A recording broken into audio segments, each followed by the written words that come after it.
All right, good morning, guys. Happy Sunday. Today's big day for the Ravens. Most certainly, I'm going to get right to the Ravens. Usually I do the Ravens at the end, but I'm excited for the games today. And I have a lot of thoughts with the Ravens, so I want to get them out, mainly so I don't bother my friends and family for the next 5 hours. But here we go. Today feels like one of the most important games the Ravens have had, at least regular season-wise, in a really long time. And these are my thoughts. And take it or leave it, and then I'll get to the games. But for the first, all the way to the 2012 Super Bowl, the Ravens' identity was built on like a team. You know, you could have your favorite player. You could argue who your favorite player was. Ray Lewis was the leader of the team, but he played the middle linebacker position. And we had other all-stars. I'll have to go through the list so people could, pinpoint their favorite player. And the team was built the same exact way ever since we won the Super Bowl, which was play as a team, keep the game close, see if we can find a way to, squeak it out at the end. It was just the whole motto of the team. So it was easy to understand the Ravens. It was easy to buy in. And then, frankly, the weak link was always the quarterback. Even when we won the first Super Bowl, the weak link was the quarterback. So as the years progressed, Flacco finally gets over the hump. You win the Super Bowl. And for the past 12 seasons, it's been strange. Not only have we not won the Super Bowl, but things transitioned. So it went from Flacco's the center of the team, and it just fell apart. Like as soon as you could blink, it fell apart. Like right after the Super Bowl. Yeah, they beat the Steelers in the wild card round, and then they had the Patriots up 21-7. They blew it. And then that was just it. That was the end of the Flacco era. That was how it peaked. And the team, the foundation of the team, a lot of people felt like, before we drafted Lamar, it was time to make a change because something was wrong with the team, the foundation of the team, just talent on, off the field. And I think you were right to feel that way. But before they made the change, they frankly didn't even really plan to go to Lamar right away, right? Flacco started that season and was a disaster. And then it was over. The hardball era was officially over unless Lamar gets you to the playoffs. I think even if he went 5-2 there, I think he went 6-1. I don't think if we didn't make the playoffs and lose to the Chargers in that first round playoff game, they might have just gotten rid of Harbaugh. Who knows? But they didn't. And then the 2019 season was one of the most awesome seasons of Ravens history because that wasn't just the Lamar Ravens. That felt like, man, we're ahead of the curve in the NFL. We came up with this running style. We're going for it on fourth down. We just pound the ball down your throat. And then the defense was just nasty. Defense was really good. It had some older parts in there. It wasn't, your 2000 Ravens defense, but it was a good, really good defense. And then the Titans loss just stung. And then ever since that Titans loss, it feels like it's turned into Lamar Jackson Ravens. And everything's been Lamar, resulting in the contract situation a couple of years ago, which took a lot of air out of it. But then he followed it up by getting you right back to the AFC Championship game. And now here we are. So it feels like the Lamar Ravens aren't as fun to root for. It doesn't make everybody as excited. It doesn't make you feel like you're part of the team. It's not Lamar's fault, but it's like, man, the foundation of the team. Yeah, if you love football and you've been a Ravens fan, it can't just be one player. Like it's not going to work that way. So that's why last week was such an indictment on the Ravens because it was like, whoa, no Lamar. Did they quit? Are we just really this bad?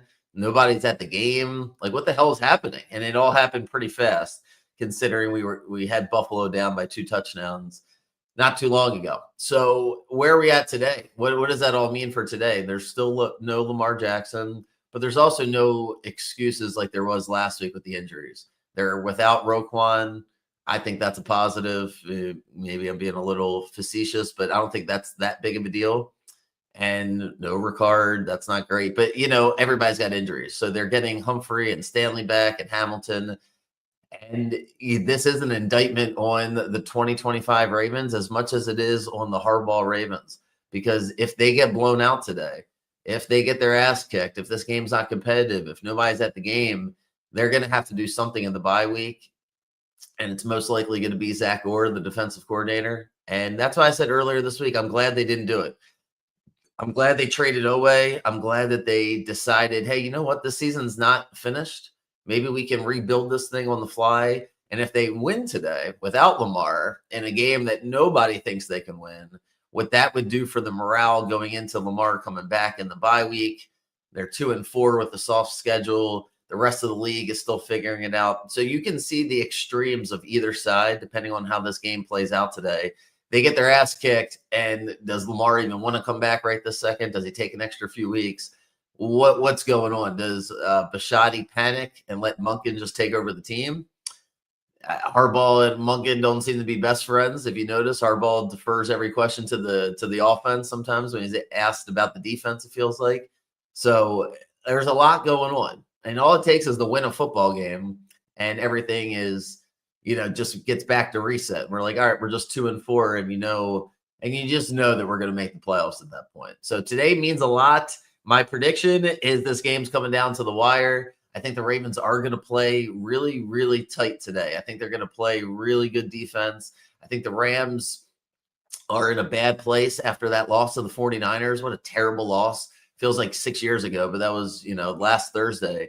They just lost. They fumbled the ball at the goal line. Then they came back, couldn't get a 4th and 1. Just weak. And the Rams offensive line still banged up. Their right tackle's not there. I think this game's going to be tight. I think the Rams are going to try to play relatively conservative because of the weather and just the fact that their defense, they would assume, can suffocate us. So I think it's 17-13, 14-10. I know that's really low scoring, but that's where I think this game's going to be. I can't bet it because it's the Ravens, and I promise myself I won't do it, but I feel pretty good about this. And if I'm wrong, then it is what it is. They're going to have to blow up the team because you can't get blown out back-to-back weeks going into the bye. The energy around the Ravens has never been this negative.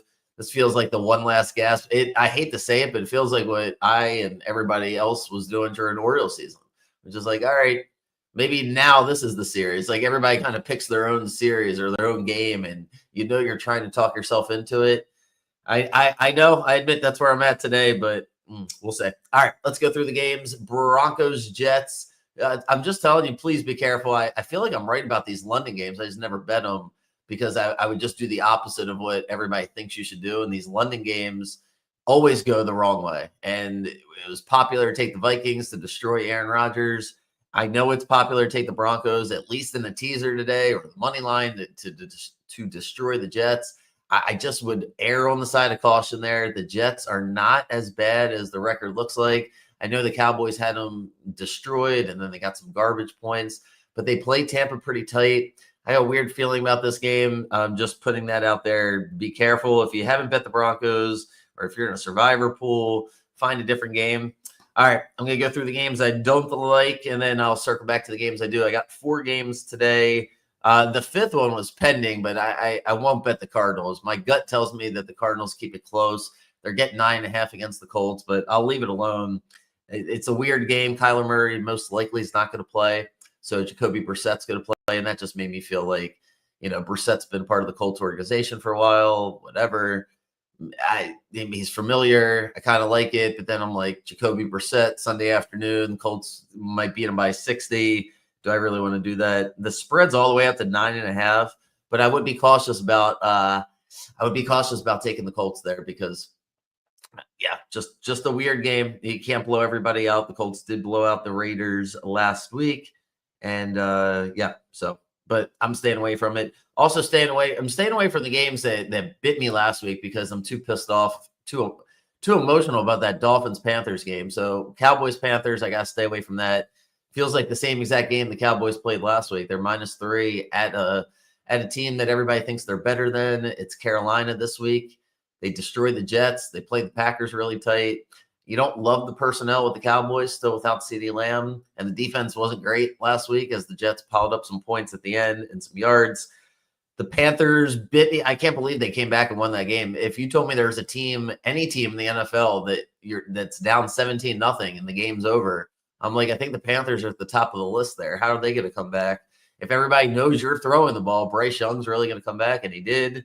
They made a great play on 4th down. They win the game. So I wanted to take the Panthers, but I'm still pissed off at them. And I feel like whatever I do with the Panthers, I get wrong. So I'll just stay away from it. Cowboys -3 at Panthers. And I'm staying away from the stupid Chargers. The Chargers Dolphins game today. Those are the two teams that cost me last week. The Dolphins not beating the Panthers. And then the Chargers just charging it up. I mean, they're just can't get off the field. They get all these penalties. Then they're getting momentum swings. They should have been up 17-7 after a punt return. They're just a disaster. They're -4.5 at Miami. What a bad spot for the Chargers, like losing a tough game. Then you got to go all the way down to Miami.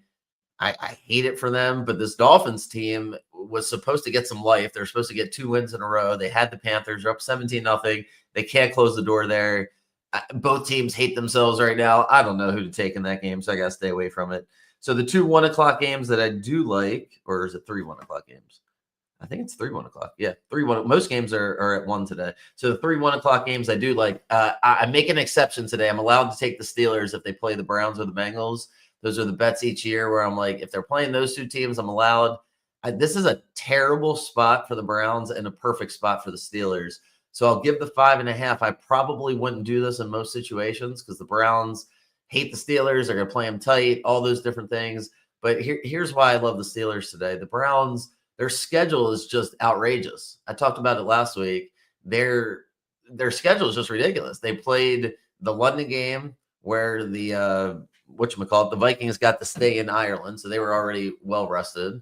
The Steelers are coming off a bye week, and now they're home, and the Browns have to go from Europe back here at Pittsburgh, no bye week. It's a terrible spot. Dylan Gabriel, I think, is terrible.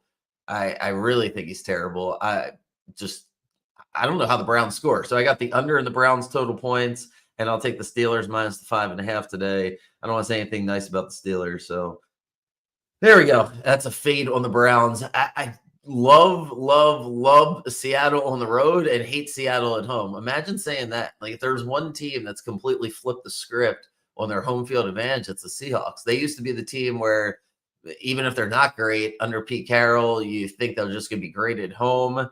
Mike McDonald with a great defense, you think they'd be great at home. Instead, they're great on the road and they suck at home. They can't play defense at home. But I'm going to fade them today. I know they're banged up, and that was a really bad loss that they had to Tampa. I think it's a morale boosting loss in the wrong direction. So morale decrease, whatever the hell I'm trying to say. And Jacksonville, I think, is going to ride the high of beating the Chiefs. That was a really great win. I don't buy that it's like a trap game because the Seahawks are a really good team. So Jags are going to have to be ready for it. I think that's a wild game. I know Darnold's playing fantastic. Just feels like this is going to be a bad game for Seattle. Something's going to happen where I know they came to Pittsburgh on the west to east coast and they beat the crap out of them. I just think something's leaking in the defense. He hasn't been able to figure it out, and I wouldn't be surprised if Jacksonville beats them, especially when I see most people leaning towards Seattle and some of the logic from people that I, tend to listen to, just sports guys. Jacksonville can't be 5-1. That kind of stuff makes me think you don't have a great argument. I think the Jaguars are going to beat them today. So I like the Jags. I like the Steelers. And I really like the Saints. That's probably my favorite game is the Saints plus 3.5. They're home against New England, especially with the 3.5. But this is the ultimate letdown game for New England because they're coming off the great win against Buffalo. But they didn't play great against Buffalo. Buffalo really just played bad. New England was on the verge of getting blown out. They were trying to give the game away. The Bills just couldn't convert early. I feel like if you rewind that game, watch the first quarter, Buffalo – a couple other things would have gone a different way.